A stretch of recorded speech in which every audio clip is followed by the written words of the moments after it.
Good morning. So ఇప్పటి వరకు కొన్ని అంశాలే మాత్రం మనం మాట్లాడుకోవడం జరిగింది. ఒకటి వచ్చేసి ఇందులో జంతువులకు కలిసిందా లేదా అనేటువంటి అంశాన్ని వైఎస్ఆర్ కాంగ్రెస్ పార్టీ మాట్లాడుతోంది. అసలు ఇది నెయ్యే కాదు అని చెప్పేసి టీడీపీ కూటమి మాట్లాడుతూ ఉన్నటువంటి పరిస్థితి. ఒకసారి మనం నిన్న కూడా ఈ కేబినెట్ భేటీలో కూడా ఈ అంశాన్ని బాగా చర్చించారట.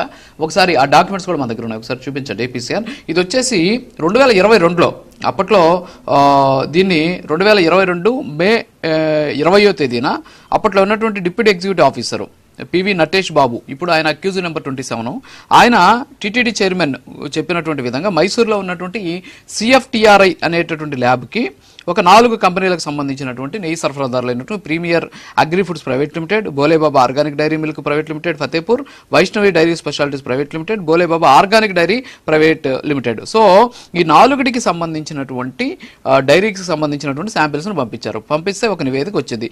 ఆ నివేదికలో ఏముంది అంటే ఇందాక మనం చూసినట్టు మైసూరులో ఉన్నటువంటి సిఎఫ్టిఆర్ఐకి పంపించి అక్కడ దీన్ని టెస్ట్ చేస్తే కొన్ని అంశాలు బయటకు వచ్చాయి. ఏంటి అంటే ఆ నెయ్యిలో బీటా సిటోస్టెరాల్ అనేటటువంటి ఒక కల్తీ జరిగింది అనేటటువంటి నివేదిక వచ్చింది. అయితే 2022 వచ్చిన ఆ నివేదికని నటేష్ బాబు కావచ్చు, కొంతమంది అక్కడ పనిచేస్తున్నటువంటి అధికారులు తొక్కిపెట్టి వీళ్ళకే టెండర్లు కట్టబెట్టినటువంటి పరిస్థితి ఉంది, కంటిన్యూ చేసినటువంటి పరిస్థితి ఉంది. ఇక్కడ భయంకరమైన విషయం ఏంటంటే ఈ బీటా సిటోస్టెరాల్ అనేది కొంతమందికి మాత్రమే పడుతుంది. పడనటువంటి వాళ్ళ పరిస్థితి ఎలా ఉంటుందంటే అనేక రకాలైనటువంటి రోగాలు వస్తాయన్నమాట. వాళ్ళకి ఏంటవి అనేక రకాలైన ఇబ్బందులు కూడా వస్తాయి. కడుపు నొప్పి, అతిసారము, తర్వాత వచ్చేసి గ్యాస్, మలబద్ధకం అనేటటువంటి అనేక సమస్యలు కూడా వచ్చేటటువంటి పరిస్థితి ఉంది అని చెప్పేసి కూడా నివేదికలు చెబుతూ ఉన్నటువంటి పరిస్థితి. మరి ఈ విధంగా ఇక్కడ చేశారు. 2022లోనే కల్తీ జరిగింది ఈ డైరీలకు సంబంధించి అని చెప్పారు.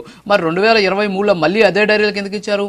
వైష్ణవి డైరీకి ఇచ్చారు, బోలేబాబా డైరీకి ఇచ్చారు, అగ్రి ఫుడ్స్ ఇచ్చారు. ఈ 3 ఎవరయ్యి? బోలేబాబాయే. సో పేర్లు మారాయి. బోలేబాబా డైరెక్టర్లు ఎవరైతే ఉన్నారో వీళ్ళే ఇప్పుడు దీంట్లో ఉన్నారు.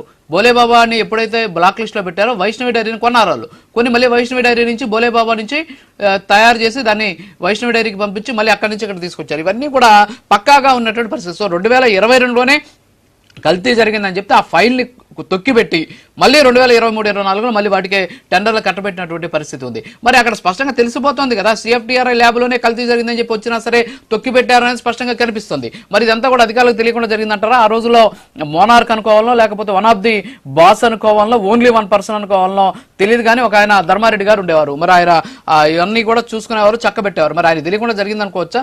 స్పష్టంగా కళ్ళ ముందు కనిపిస్తున్నట్టు నివేదిక అండి అది. ఏమంటారు నాగార్జున గారు? మొదటగా వైసీపీ సోదరులు బొట్టు పెట్టుకొని వచ్చారు. అది కల్తీ బొట్టో లేదా ఒరిజినల్ బొట్టో కూడా తెలుసుకోవాల్సిన అవసరం మనకుంది. ఎందుకంటే ఇలా పార్టీ కల్తీగా పార్టీ కాబట్టి మనం ఒకసారి చెక్ చేసుకోవాలి సార్. మొదటగా చూద్దాం. వైసీపీ సోదరులు కోట్ చేసేది ఏంటంటే నారా చంద్రబాబు నాయుడు గారు వైసీపీ సోదరులు చెప్పే మొదటి మాట ఏంటంటే నారా చంద్రబాబు నాయుడు గారు లడ్డులో కల్తీ జరిగిందని